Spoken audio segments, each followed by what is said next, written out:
हाँ जी बेटा जी, article number 8.9 है stationary wave in stress string की।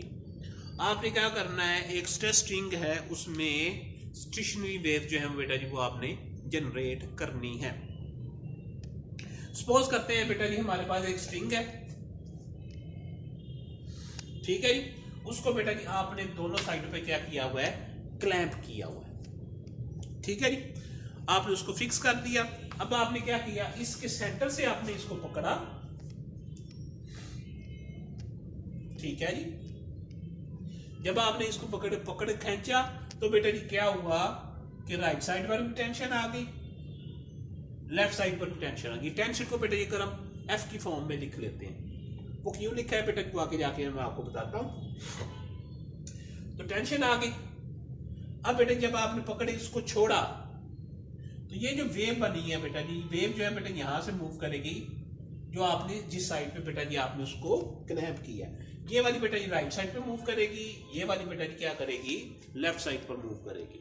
अब बेटा जी इसमें एक बात याद रखें कि जब बेटा जी वेव जो है हैवियर मीडियम से लाइटर मीडियम की तरफ जाती है तो उसमें बेटा जी कोई फर्क नहीं पड़ता, जिस एंगल से बेटा जी वो एंटर होती है वो वही एंगल जो है बेटा जी वो लाइटर मीडियम में कंटिन्यू करती है। लेकिन बेटा जी वो रेयर मीडियम से या लाइटर मीडियम से डेंसर मीडियम में जाएगी या हैवियर मीडियम में जाएगी तो उसमें बेटा जी 180 का फेस डिफरेंस आता है। मतलब ये है कि वो बेटा जी 180 के साथ जो है वो उसका एंगल जो है वो चेंज हो जाता है। जिस तरह बेटा जी आप अपने शीशा देखते हो या रिफ्लेक्शन देखते हो, शीशे के अंदर जो आपका राइट हैंड होता है वो लेफ्ट हो जाता है, जो लेफ्ट होता है वो बेटा जी आपका राइट हो जाता है। सेम उसी तरह बेटा जी स्ट्रिंग है बेटा जी वो लाइटर मीडियम है, ये वाली जो साइड्स है बेटा जी वो हैवियर मीडियम है। जब आपने छोड़ा ये वेव बेटा जी लाइटर से हैवियर में गई तो उसने बेटा जी क्या किया, उसको 180 के साथ जो है डिफरेंस के साथ उसको पलटा दिया, ठीक है जी। ये वाली वेव जो है बेटा जी इधर मूव करेगी, ये वाली वेव बेटा जी इधर मूव करेगी। दो बेटा जी वेव्स हैं, सेम फ्रीक्वेंसी की हैं क्योंकि उनमें बेटा जी टेंशन जो है बेटा जी वो सेम है, तो उसको बेटा जी अपोजिटली मूव कर रही हैं उसके अंदर। तो वो बेटा जी हम कहेंगे कि आपने क्या किया, स्ट्रेस स्ट्रिंग में स्टेशनरी वेव जो है वो बेटा जी आपने जनरेट कर दी, ठीक है जी। अगर हम सपोज करते हैं कि ये बेटा जी लेंथ ऑफ द स्ट्रिंग जो है बेटा जी वो एल है, तो ये बेटा जी जो बन रहा है ये बेटा जी half of the wavelength बन रहा है। Half of the wavelength को हम नाम देते हैं मोड का नाम देते हैं। मोड जो है बेटा जी is equal to is known half of the wavelength is known as mode. इसका मतलब ये होगा कि इसका फर्स्ट मोड होगा वो किसके बराबर होगा बेटा जी, हाफ ऑफ द वेवलेंथ के बराबर होगा। तो half of the wavelength is equal to length of the string, ठीक है जी। जब आपने उसको सेंटर से प्लग किया, ये बात याद रखनी, हाफ पे उसको आपने किया तो लैम्डा 1 जो होगा वो 2l के बराबर होगा, ठीक है जी। इसके बाद बेटा जी हम कहते हैं कि जो स्पीड ऑफ वेव है इन स्ट्रेस स्ट्रिंग वो किसके बराबर होती है बेटा जी, एफ ओवर एम। एफ क्या है बेटा जी, टेंशन इन द स्ट्रिंग।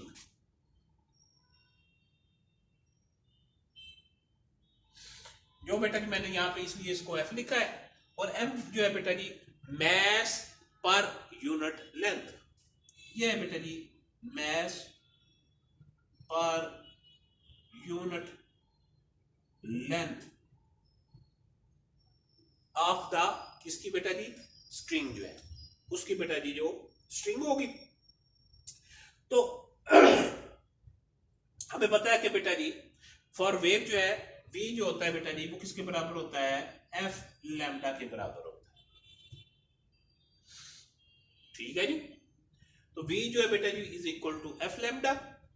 तो v जो है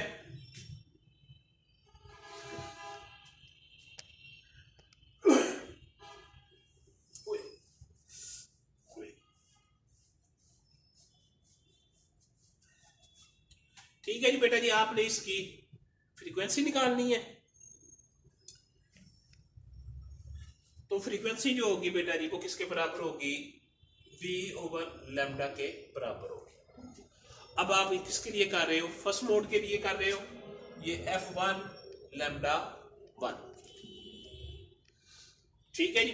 v की जो वैल्यू है बेटा जी वो हमारे पास ये वाली है, तो इसको बेटा जी हम f1 कह दें, लैम्डा 1 कह दें। तो f1 जो है बेटा जी लैम्डा 1 जो है बेटा जी किसके बराबर आ गया, 2l के बराबर आ गया।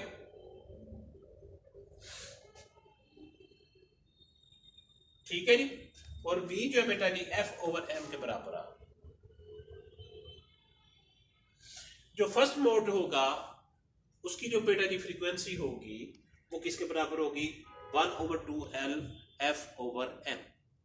ये बेटा जी आपका f1 आ गया। ठीक हो गया।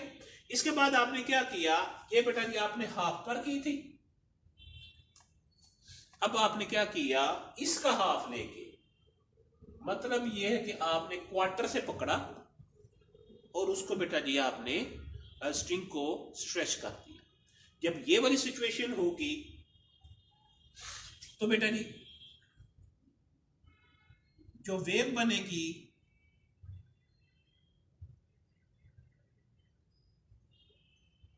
वो बेटा जी कुछ इस तरह से बनेगी। ये आपने कहां पर किया, ये बेटा जी आपने हाफ पर उसको प्लग किया था, ये बेटा जी आपने क्वार्टर पे किया। तो इसका मतलब ये होगा जब आप क्वार्टर पे करते हैं तो उसके अंदर बेटा जी दो मोड बनेंगे, एक ये वाला, एक बेटा जी आपका ये वाला बने। तो अगर हम कहते हैं कि ये जो है इसकी लेंथ जो है बेटा जी वो l के बराबर है, तो ये बेटा जी कंप्लीट एक वेव बन गई है। तो ये बेटा जी किसके बराबर होगा, लैम्डा के बराबर होगा।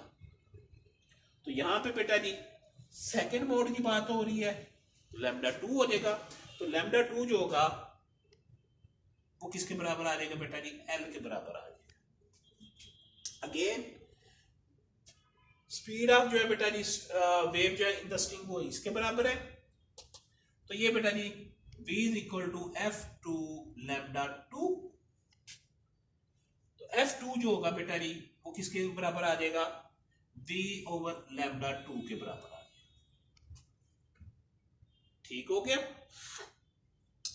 तो f2 लैम्डा 2 बेटा जी किसके बराबर है, 1/n के, और v बेटा जी किसके बराबर है, f/m के। ठीक हो गया।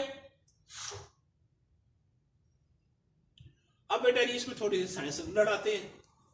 ये बेटा जी फ्रीक्वेंसी आ गई आपके सेकंड मोड की। मैंने क्या किया, इसको बेटा जी 2 से मल्टीप्लाई कर दिया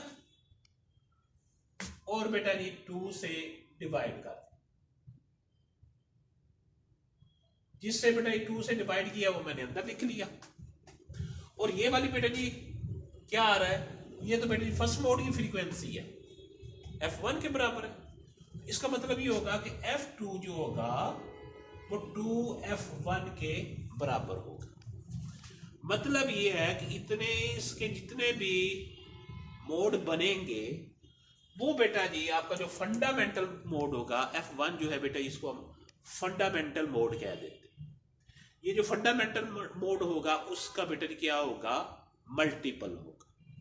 ठीक है जी, बुक के अंदर नहीं है बेटा जी, आपको करके दिखा रहा हूं। अब आपने क्या किया, पहले आपने 1/4 पर किया था, अब आपने उसका भी 1/4 का भी हाफ कर लिया, वो बेटा क्या आ गया, 1/8 आ गया। जब आपने 1/8 पर इसको प्लग किया तो बेटा जो सिचुएशन बनी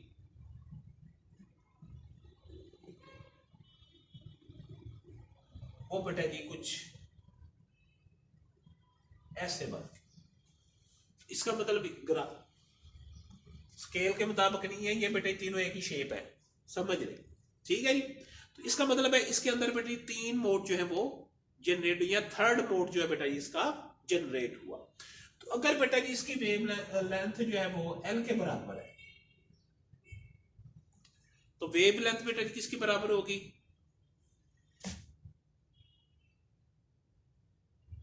वो बराबर होगी 3 लैम्डा बाई 2 के बराबर। क्यों बेटा जी,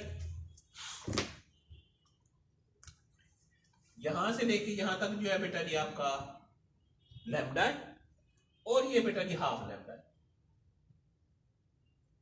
तो लैम्डा प्लस लैम्डा बाई 2, तो ये बेटा क्या होगा 3 लैम्डा बाई 2 होगा। तो मतलब ये होगा कि ये आपका थर्ड मोड आ गया। ठीक है जी। तो ये बेटा जी अगर हम इसको 3 लैम्डा बाई 2 को सॉरी किसके बराबर आ गया बेटा जी एल के, तो लैम्डा 3 जो होगा वो किसके बराबर आ जाएगा बेटा जी 2/3 एल के बराबर आ जाएगा। ठीक है जी। फ्रीक्वेंसी किसके बराबर होगी बेटा जी, मैं डायरेक्ट लिख रहा हूं F3 V/λ3। ठीक है जी। लैम्डा 3 की वैल्यू जब हम बेटा जी यहां पे पुट करेंगे तो ये बेटा 3/2 साथ क्या आ जाएगा L, और ये बेटा जी आ जाएगा F/m। ठीक है जी। तो अगर बेटा मैं 3 यहां पे कॉमन बाहर निकाल लेता हूं,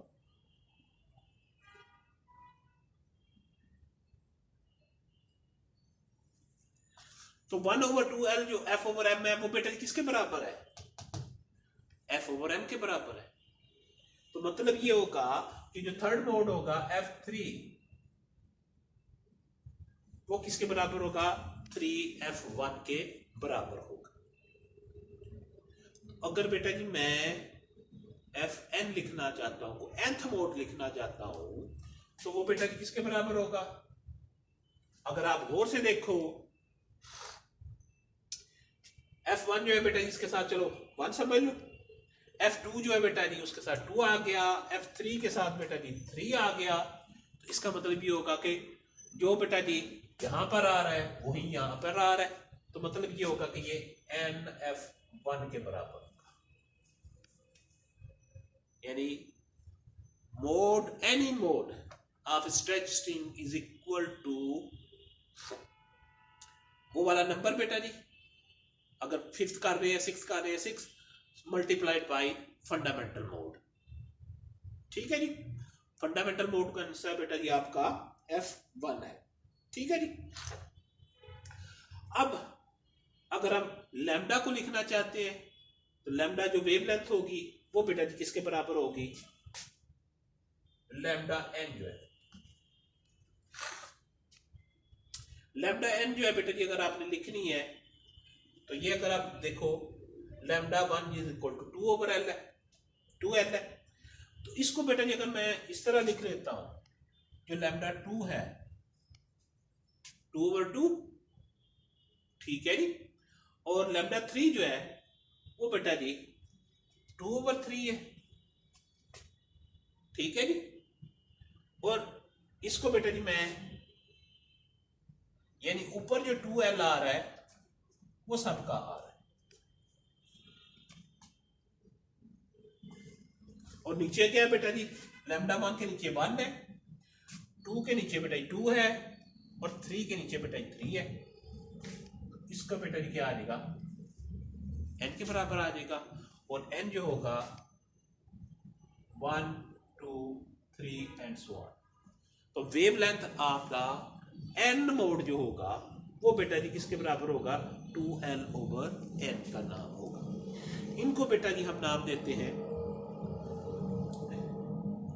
हार्मोनिक्स का नाम देते हैं, ये फर्स्ट मोड कह लो, मोड भी कह देते हैं बेटा जी, हार्मोनिक भी कह देते हैं। ठीक है जी। ये आपका फर्स्ट हार्मोनिक हो गया, ये बेटा जी आपका सेकंड हार्मोनिक हो गया, ये बेटा जी थर्ड हार्मोनिक हो गया। ठीक है जी। इनको बेटा जी हम नाम देते हैं मोड्स भी कह देते हैं, हार्मोनिक भी कह देते हैं। इनका मतलब ये है कि ये इनकी पर्टिकुलर फ्रीक्वेंसी होगी। अब जितनी बेटा जी फ्रीक्वेंसी आ रही है या हार्मोनिक्स आ रहे हैं वो बेटा जी क्या है डिस्क्रीट है। मतलब ये है कि 1 2 3 वो उनकी वैल्यू हर एक की जो है वो अलग अलग है, पॉइंट्स में नहीं है। ठीक है जी। हर एक की वैल्यू जो है बेटा जी वो अलग अलग है। तो हम ये जो इसका मतलब ये है कि इससे जो बेटा जी मोड्स जनरेट होंगे वो सारे के सारे क्या होते हैं बेटा जी डिस्क्रीट होते हैं, उनकी वैल्यू आपस में करीब करीब नहीं होती, 1 2 3 स्टेप्स में होती है। डिस्क्रीट का मतलब ये होता है कि बेटा जी हर एक की वैल्यू जो है वो पर्टिकुलर हो। मतलब जिस तरह बेटा जी आपके स्टेप्स हैं, सीढ़ी है 1 2 3 4 इस तरह है, पॉइंट्स में नहीं है। इसका मतलब ये कि हर जो हार्मोनिक आ रहा है उसकी बेटा जी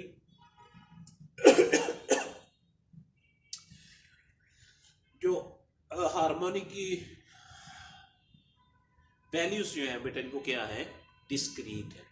तो बेटा जी फ्रीक्वेंसी जो है बेटा जी या जो हार्मोनिक जो है उसकी जो है बेटा जी वो किस पे डिपेंड करेगी, length of the string, tension the string और मास पर यूनिट लेंथ के ऊपर जो है वो बेटा जी डिपेंड करेगी। ये बेटा जी आपका आर्टिकल है, ये बेटा जी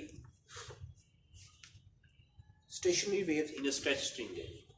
वो कहता है कि जी आप जो है ये जनरेट कर सकते हो कैसे बेटा जी, वो गिटार लेके जब खड़े होते हैं वो जो तारे होती हैं स्ट्रिंग होती है उनके ऊपर उन्होंने हाथ रखे होते हैं, नीचे से वो बजा हिला रहे होते हैं तारों को। अब तार को बेटा जी वो क्या करते हैं, नीचे ऊपर करते हैं। वो नीचे ऊपर करने से क्या करते हैं, उसमें जो टेंशन है या बेटा जी उसकी लेंथ जो है वो कम ज्यादा करते हैं। वो कम ज्यादा करने से बेटा जी वो क्या होते हैं, उनके अंदर हार्मोनिक्स जो है या जो दूसरे लफ्जों में कह लें मोड जो है बेटा जी वो आपके जनरेट होते हैं। उससे बेटा जी आपको डिफरेंट जो है वो साउंड जो है वो आपको सुनाई देती है।